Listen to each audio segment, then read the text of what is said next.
Jésus, avec toi, nous ressusciterons.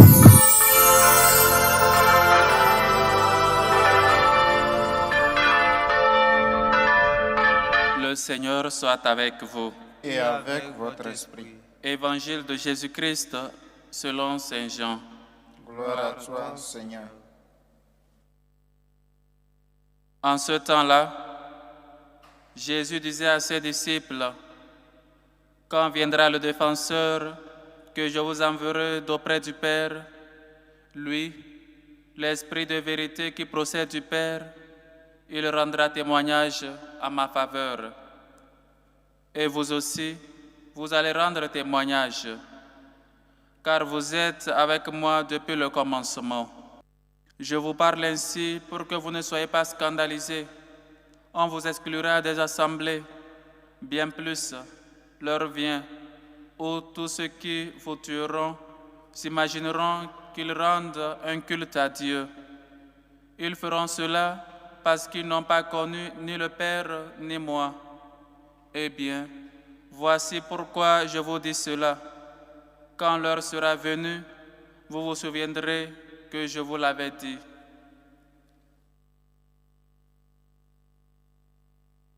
Acclamons la parole de Dieu.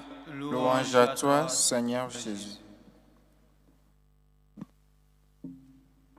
Chers frères et sœurs, chers amis, nous entamons ainsi la 6e semaine du temps de Pâques. Et donc Jésus nous prépare déjà à son ascension, à l'ascension du Fils de Dieu. Et donc le Fils de l'homme repart vers Dieu son Père, d'où il était venu.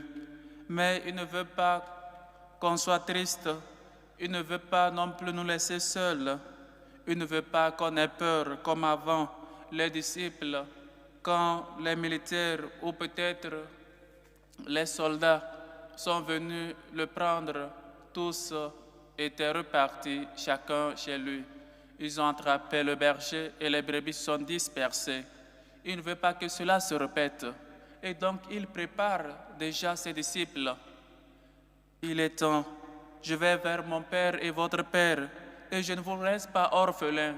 Je vous enverrai l'Esprit, je vous enverrai le défenseur. Oui, chers frères et sœurs, le Seigneur nous prépare déjà à vivre en communion avec lui dans l'Esprit Saint, l'Esprit de vérité. Il veut qu'on ne se disperse plus comme avant, comme le jour de son arrestation, où tous, malgré, il avait déjà annoncé qu'il va souffrir la passion, qu'il va mourir, qu'il va ressusciter. Personne ne l'avait cru parce que les disciples sont dispersés. Et maintenant, il dit à ses disciples, et en même temps il nous dit, je vais vers Dieu mon Père, vers Dieu votre Père. Mais il ne veut pas que cela se répète, qu'on ait peur. Mais il faut que maintenant, nous ayons foi, nous ayons courage en lui et surtout, nous puissions rendre témoignage. Chers frères et sœurs, rendre témoignage que nous avons connu le Christ, rendre témoignage que vraiment il est ressuscité d'entre les morts, rendre témoignage par nos vies, par nos actions, par nos paroles, que nous avons connu le Christ. Oui, chers frères et sœurs, et pour le faire, il faut d'abord rester avec le Christ. Il faut d'abord se former, il faut d'abord être unis au Christ afin que nous puissions donner du fruit. On ne peut pas rendre témoignage si on n'a pas vécu peut-être l'action, ou on n'était pas là. On ne peut pas être des témoins oculaires et auditifs si on n'avait pas été là quand les choses se passaient. Et donc il faut être avec le Christ. Il faut être toujours disciple de Christ.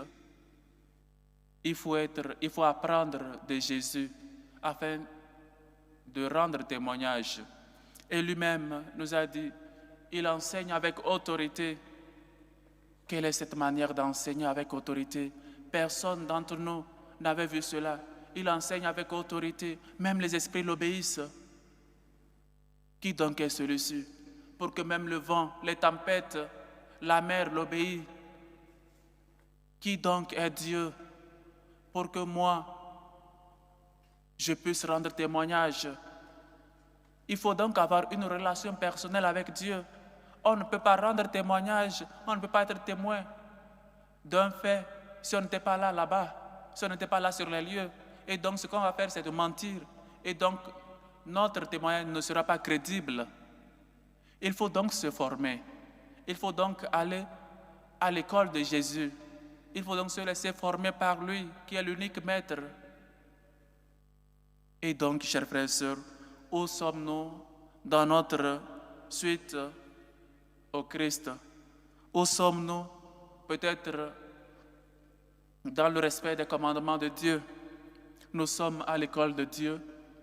Nous sommes où nous cherchons toujours à avoir ce courage suffisant pour rendre témoignage à Dieu.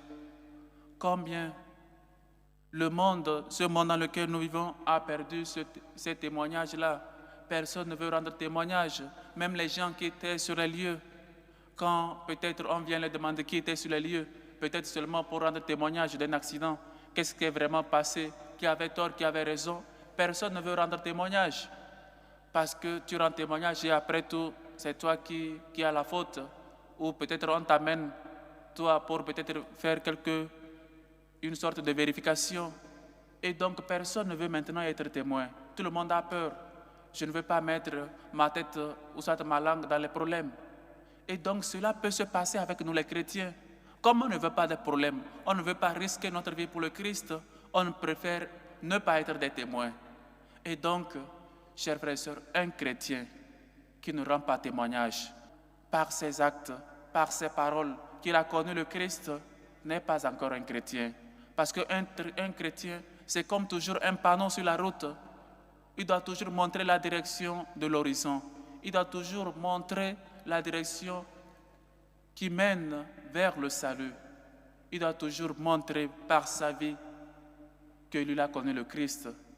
Un chrétien qui n'est pas témoin, un chrétien qui cesse d'être témoin par peur, par crainte, n'a pas encore connu le Christ.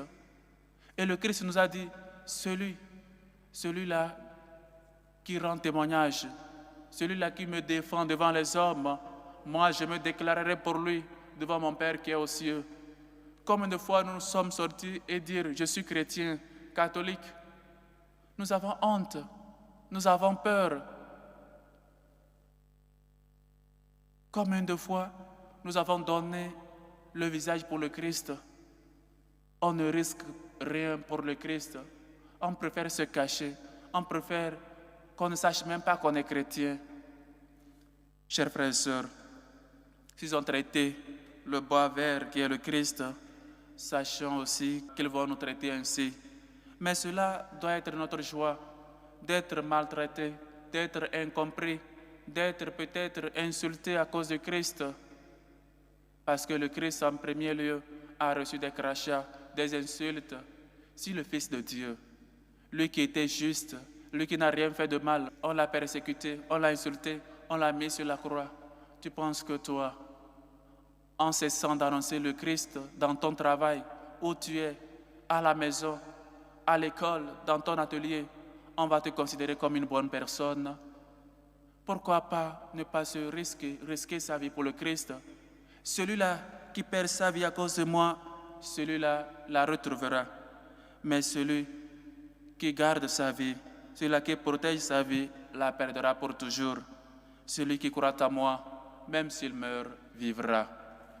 De quoi as-tu peur de rendre témoignage de l'amour de Dieu? De quoi as-tu peur? Et donc, chers frères et sœurs, si le sel perd sa saveur, à quoi sert-elle?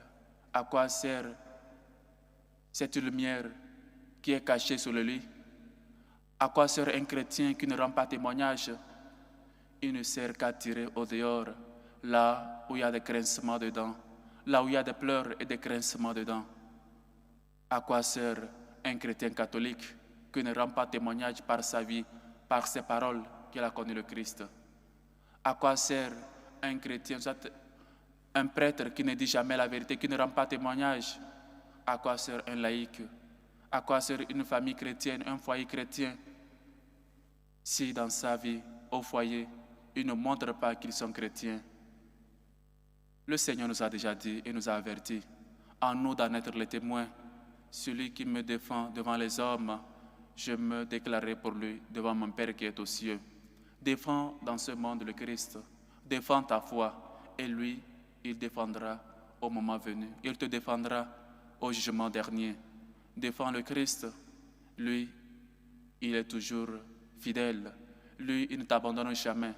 Nous sommes des gens qui abandonnent toujours le Christ, parfois et surtout dans notre vie, parce qu'on ne veut pas être critiqué, on ne veut pas être poursuivi. À quoi sert le sel si il a perdu sa saveur?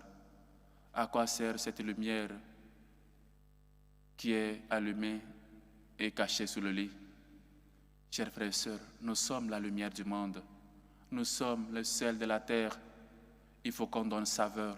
Il faut qu'on illumine nos familiers. Il faut qu'on illumine là où nous sommes.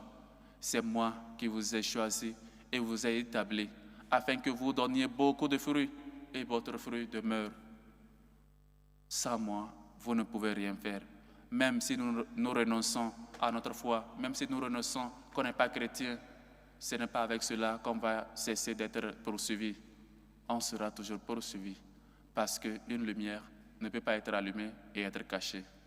Chers frères et sœurs, demandons la grâce à Dieu d'avoir ce courage-là suffisant qui nous donne toujours son Esprit Saint afin qu'on sache rendre témoignage, qu'on ait toujours courage, qu'on prenne foi, confiance, courage. Lève-toi, il t'appelle. Comme l'aveugle, puissions demander à Dieu la grâce de toujours voir ces merveilles dans notre vie et de toujours les proclamer devant son peuple. Le Seigneur aime son peuple. Chantez au Seigneur un chant nouveau. Louez-le dans l'assemblée de ses fidèles. En Israël, joie pour son Créateur. Dans Sion, allégresse pour son roi. Que le Seigneur nous trouve quand il viendra, toujours joyeux d'annoncer sa nouvelle, la bonne nouvelle du salut, et de toujours servir nos frères et sœurs, toujours prêts à donner notre vie pour le Christ, parce que lui en premier l'a fait. Lui en premier nous aide et ne nous laisse jamais seuls. Que le Seigneur, lui qui est bonté et tendresse, nous aide à avoir courage et surtout être des vrais témoins, être des gens qui annoncent à temps et à contre-temps l'évangile du salut. Loué soit Jésus-Christ. À jamais.